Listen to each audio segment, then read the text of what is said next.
গরমকাল পড়তে না পড়তে আমাদের আম খাওয়া স্টার্ট হয়ে গেছে। হ্যাঁ, বাবা না কয়েকদিন আগে আম এনেছিল বাজার থেকে, কাঁচা আম, আমের চাটনি খাবে বলে। কিন্তু কখন যে ফ্রিজ থেকে উধাও হয়ে যায়, আমার জ্বালায় আর চাটনি খাওয়া হয় না।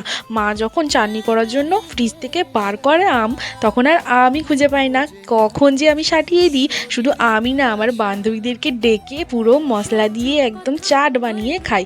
আর টক খেতে কার না ভালো লাগে বলো? মেয়ে হয়েছি, আর টকের প্রতি লোভ থাকবে না সেটা কখনো হয়?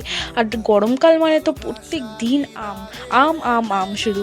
আর তাই জন্য দেখো, সিজন পড়তে না পড়তে আমরা আম নিয়ে চলে এসেছি। ভালো করে আমটাকে একদম ধুয়ে কেটে লঙ্কার গুঁড়ো, নুন, তারপর জিরের গুঁড়ো এইসব দিয়ে একটু চিনিও দিয়ে দিয়েছি, কারণ অসম্ভব টক ছিল, তাই জন্য একটু চিনি মাখিয়েও খাইয়েছি। আর দেখো, শুধু লুকটা দেখো, দেখে জিভে জল আসছে না? তো আমি না ভিডিও বানাতে বানাতে এরকম আমার মুখ দিয়ে জল চলে এসেছিলো।